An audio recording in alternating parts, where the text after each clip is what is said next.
Hello and welcome to S.P.L.U.S.H, the Human Revolution, and this is part 3 of our versus videos. This is Ichigo versus Naruto. For those of you who don't watch either of these anime or read the manga, this video is not for you. For those of you that do watch these anime and want me to do Goku versus Naruto, that's not going to happen because it's not even a contest. Madara is equivalent to Nappa, according to the creator. So, if Naruto couldn't beat Madara on his own, how is he even going to stand up to someone who could wallop Nappa with ease? Yeah, no, that's not happening. Not happening. We're done with that. So instead, Ichigo versus Naruto, a much more balanced match. Now, so far what we have, same categories as before: speed, strength, durability, combat skill, intelligence, and special items if it qualifies. For them, I think the only one who has useful, well, I guess items might apply, maybe. So, speed, Ichigo, hands down, no contest. The reason why? Yes, Naruto can sort of, kind of use the flashy thing from that his dad used, but Ichigo knows Shunpo, or Flash Step for the American version, and in his Bankai form, he deflected literally millions of tiny razor-sharp blades flying at him from every direction, so his reflex speed is through the roof.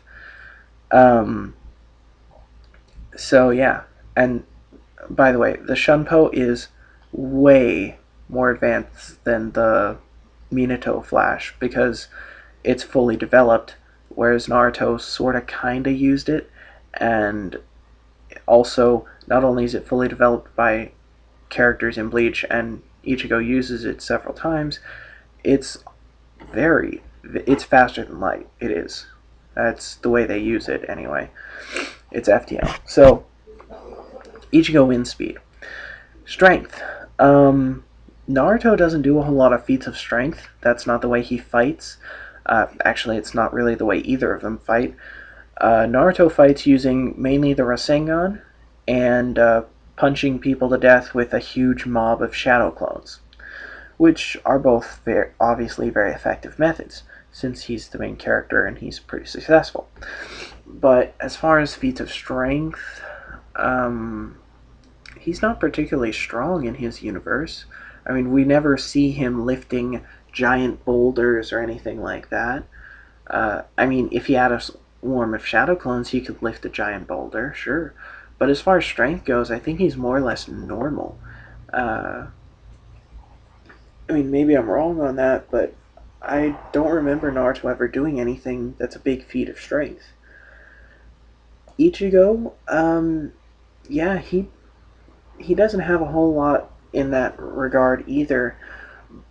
But there are a couple of times during training where he does things that are probably would be considered strength. I mean, when he uses his sword to cut down this giant rock, I would consider that a feat of strength. I mean, you're not lifting it, but I mean, breaking something takes a lot of strength, right? Uh, and I mean, a sword is a physical attack. If we're talking about Gashuga Tenso, that's a different thing, but with just the sword itself, that's a feat of strength.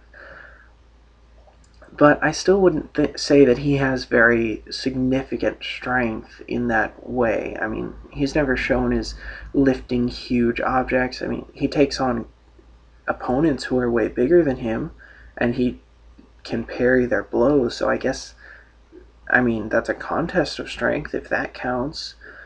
But, I wouldn't really say that Ichigo necessarily has an edge in this area. I'd say they're more or less even strength-wise. So, speed, speed, Ichigo, strength, tie between the two. Next, durability. I have to say Naruto probably wins in the area of durability. Well, actually, no. If we're using the modern version, he does not win. I was gonna say he wins because the Ninetales won't let him die, so he always comes back. But after, but I mean, once you're up to where we are now, then that's not really a factor because the Ninetales is kind of separated from him and they're sharing power, and it's a little bit different. He is naturally more durable than he was before because he's trained and the Ninetales is supporting him and all that, but he no longer has that return from the dead ability. Um, Ichigo's body is technically just a spirit, so only energy based attacks would actually affect him. Um, yeah, we're not going to worry about the fact that Ichigo's technically invisible to Naruto because, well, that's kind of stupid. He wouldn't be fighting if his opponent couldn't even see him. That's just silly. That's not how he operates. So we'll just assume that somehow Naruto is able to see Ichigo, and and he's able to affect him with normal attacks for some reason. Uh, so as far as durability goes with Ichigo, well, he has what's called a reishi cushion thing, where he can basically use the reishi around him as sort of like a pillow to soften the force of blows. And he's a Quincy, so he can kind of use Blood Vein, but he hasn't had any time to train with it yet. So I'm not sure if that really counts in his favor or not. Um, if he used the Hollow Mask, he is greatly immune to damage, like a lot more so than normal. But he hasn't used the Hollow Mask in a while, and we're not even really sure if he can. Um, we do know that the Fullbring addition to his Bonkai and whatnot provides some defense, but we're not really clear on how much. And he's not one to take a hit when he can parry it because he's a sword fighter. So, as far as that goes, he's probably fairly durable, but we don't really have very much to go on in that area. I would say it's a tie here, too. Now, intelligence. Both of them are pretty stupid. Uh, Ichigo is stupid because he's a hardhead, doesn't listen, doesn't strategize ever. He just kind of takes care of things. Naruto is stupid because he's just an idiot. He just rushes in blindly. He does whatever the fuck he wants. Acts like nothing bad could ever happen, even though bad shit happens 24/7. And yeah, that's pretty much how Naruto operates. So they're both pretty stupid. I'd say that's a tie in, again, negatively. And well, actually, Naruto might win that category because the Ninetales can sort of, kind of give him advice and stuff, but oftentimes Naruto doesn't listen to the Ninetales. I mean, more often he does, but there's a lot of times when he doesn't, so we'll leave it at a tie. I mean, because Zangetsu gives advice too, so if you want to start going back and forth with that. But anyway.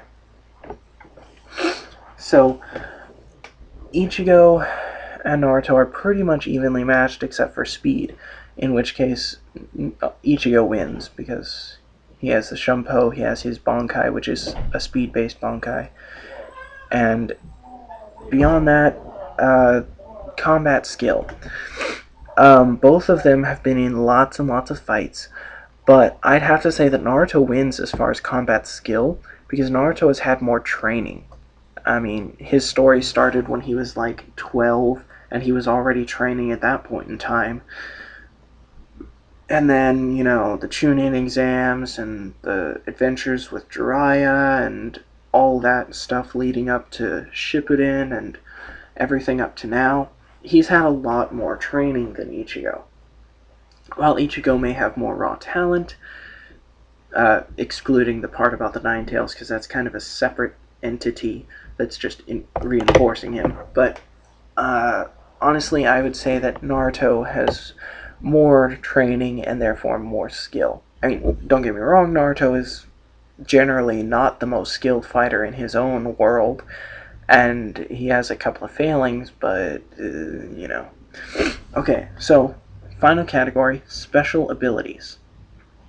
Ichigo can fly, he can shoot a projectile out of his sword, and he can move super fast um, with his Bankai. So, those are his special abilities.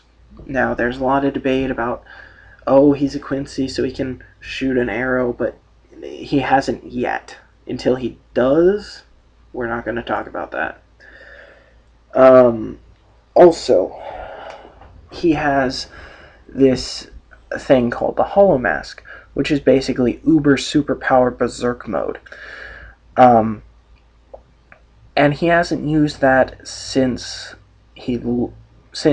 before the battle with Aizen, but story wise, that actually doesn't really mean anything because he's only been in like 3 fights since then, and although it's taken a long time to write it out, only a few months maybe have passed since he got his powers back. So, as far as that goes, we don't know if he can use it again or if he lost it when he used the final Geshuga Tensho. Maybe, maybe not. But we'll say that it's there because there's no reason to leave it out. And if it is included, then he has a fallback uber power mode that makes him a berserk murderer uh, and takes him completely out of character. But, you know, as far as Naruto's abilities, he has like 30,000 different versions of the Rasengan. He has his shadow clones, and he can summon a giant frog, I guess, for all the good it ever does him. He can throw shurikens or paper bombs, which are virtually useless. And that's about it. I mean, his biggest weapon is probably the Rasen Shuriken, which it does a lot of harm to him as well. But basically, it can send thousands of tiny little swirling bits of his chakra into his opponent and shred him from the outside. Based on Ichigo's performance against Byakuya, who has a similar kind of ability with his Bankai, I would say that that would not be very effective, since he was able to deflect I think it's actually 1 million blades of Senbon Sakura. I don't think he really has to worry about having to deflect, you know, the Rasen Shuriken, especially now that he has 2 swords. He could probably fight even faster than before. Again, he hasn't even entered a fight since he got the second sword, so we don't really know how good it is. But, you know. What else? Naruto also has a knockoff spirit bomb called the Biju Bomb, and that would probably be pretty effective, except that it's not likely to hit because it takes a lot of time to build up, and it's pretty much a straight projectile. And let's face it, like I said, Ichigo is fast enough to get away from that. And other characters have gotten away from that, and yeah. So, as far as special abilities go, Naruto can't really do anything that's particularly effective against Ichigo, and Ichigo can't really do anything that Naruto isn't prepared for. I mean, Geshuga Tensho, I'll block it with a Shadow Clone. I mean, you know, he doesn't use substitution as much as he could, but he is known for using his Shadow Clones as decoys to take hits for him. this might not work against Ichigo since Ichigo can sense a person's spiritual presence, which I assume means he can tell if someone is real or not real. Actually, he can because he does that a couple of times. So, you know, I I have to say that as far as special abilities go, Ichigo is more likely to be able to damage Naruto with a special ability than Naruto is to damage Ichigo with a special ability. Also, Ichigo fights with a big ass sword, and Naruto fights with a tiny little shuriken. And Ichigo's big ass sword is magical. Naruto's shuriken is just a piece of metal. So, while it would be a pretty close fight, I'd have to say that Ichigo would probably win. Not only can he fly and move at speeds that Naruto can't comprehend, but he has a better weapon and a better overall defense because of his ability to parry innumerable attacks at once. So, Ichigo wins. Not by much, but he does win. And Viva la Sploosh, everybody.